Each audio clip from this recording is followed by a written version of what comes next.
السلام عليكم ورحمة الله وبركاته. اللهم صل وسلم وبارك عليك يا حبيبي يا رسول الله. نبدأ فيديو جديد كده ونعمل مع بعض غدوة كده سهلة ان شاء الله. هعمل صينية بطاطس. انا جايبة معايا وراك هنا غسلاها ونقعها بملح وليمون، بعد كده اديتها شطفة. نبدأ مع بعض نعمل لها كده التتبيلة بتاعتها. هعملها بطريقة سهلة جدا. هحط بس هفرم لها بصلتين كده وسط. طبعا كلنا بنعرف نعمل بطاطس وكل حاجة، بس دي انا قلت احضر معاكم الغدا. حطيت هنا بصلتين هفرمهم. متنسوش اللايك والاشتراك في القناة. كده فرمت البصلتين، ممكن بصلايه كبيرة وبصلتين صغيرين. هحط ملح اول حاجة. دي تتبيلة هتبل بيها الفراخ معايا الاول. هحط ملح وفلفل اسود،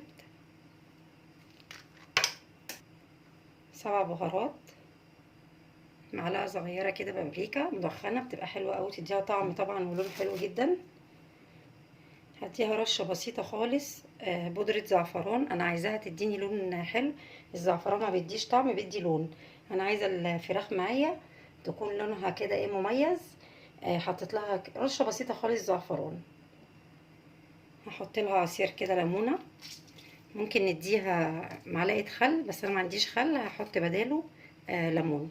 ممكن خل عادي وممكن ليمون. هنقلبهم كلهم كده ببعض. هديها برضو معلقه زيت كده. يبقى كده حطينا ملح وفلفل اسود، 7 بهارات، بابريكا، رشه بسيطه خالص كده بودره زعفران، معلقه زيت، عصير ليمون او خل. دول هتبل بيها الوراك معانا. بسم الله. هنحط البصل ده كده تحت الجلد.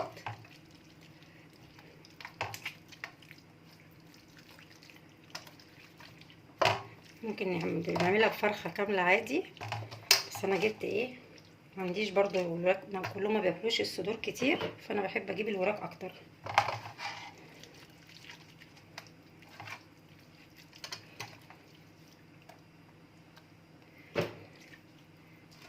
التتبيله دي بتخلي الفراخ طعمها حلو جدا مع صينيه البطاطس.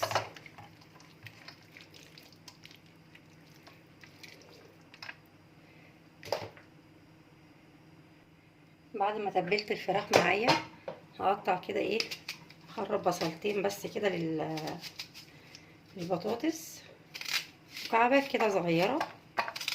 اللي حابب يفرمها في الكبه براحته.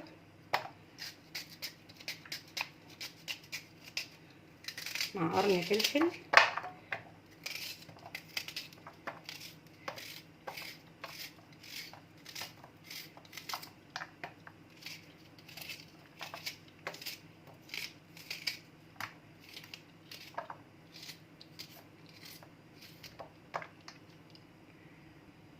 بعد ما خرطت البصلتين كده معايا 3 فصوص توم، اقطعهم برضو صغير خالص كده على البصل.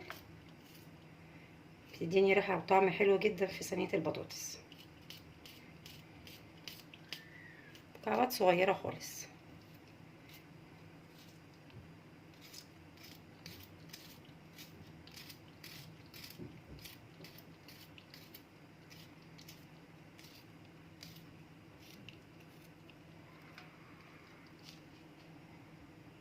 قرنين فلفل برضو في التلاجة كده لقيتهم دبلانين، قلت برضو اقطعهم كده مكعبات.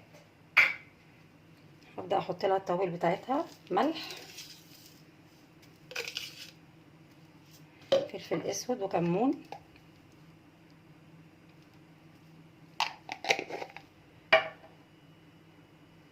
معلش الكاميرا فصلت. حطيت فلفل اسود وكمون، بابريكا مدخنه، ملح.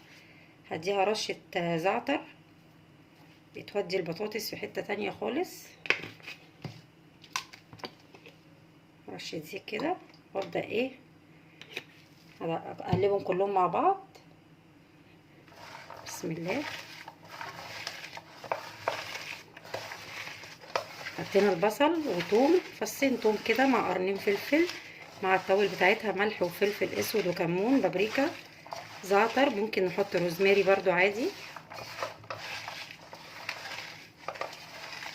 مقطعه هنا معايا البطاطس، هنزل بيها ايه مع التتبيله الجميله دي.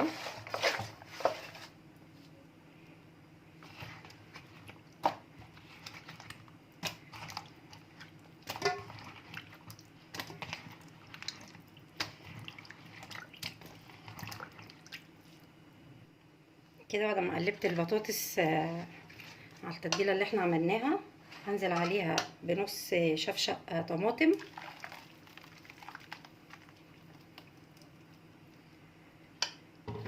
ممكن نقطع الطماطم مكعبات وممكن نعملها عصير عادي. هبدأ ارص ايه الفراخ كده على الوش، هنرصص كده الفراخ على وش الصينيه، كله هيستوي ايه مع بعضه.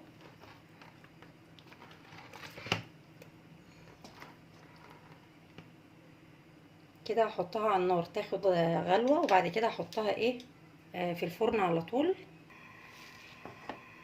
بسم الله، هنحطها بس تاخد غلوه معانا، هنغطيها وبعد كده ادخلها الفرن، وتاخد من ساعه لساعه وشويه، ساعه وربع بالظبط كده، بس ايه لحد وشها ما يحمر معايا تبقى ساعه وربع.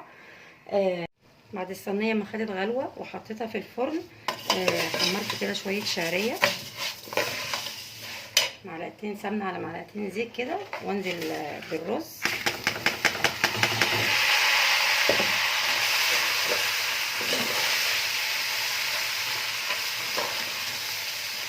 بحب الشعريه يكون كتير شويه في الرز، يبقى طعمها حلو قوي.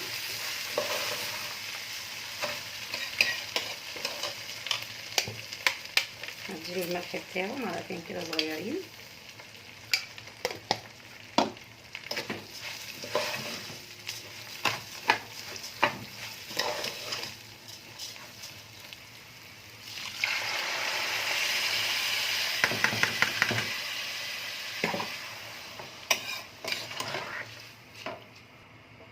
كده زودته خلاص، هسيبه بس ايه لحد ما يستوي كده، تكون البطاطس استوت معايا.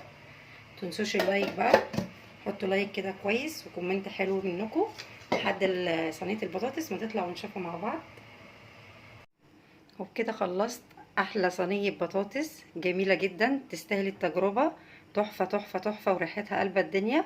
عملت جنبها طبعا شويه رز بشعريه، اللي حابب ياكلها طبعا بالعيش براحته. اتمنى يكون الفيديو يكون خفيف على قلوبكم ويكون عجبكم، متنسوش اللايك والاشتراك في القناه. نتقابل في فيديو جديد، والسلام عليكم ورحمه الله وبركاته.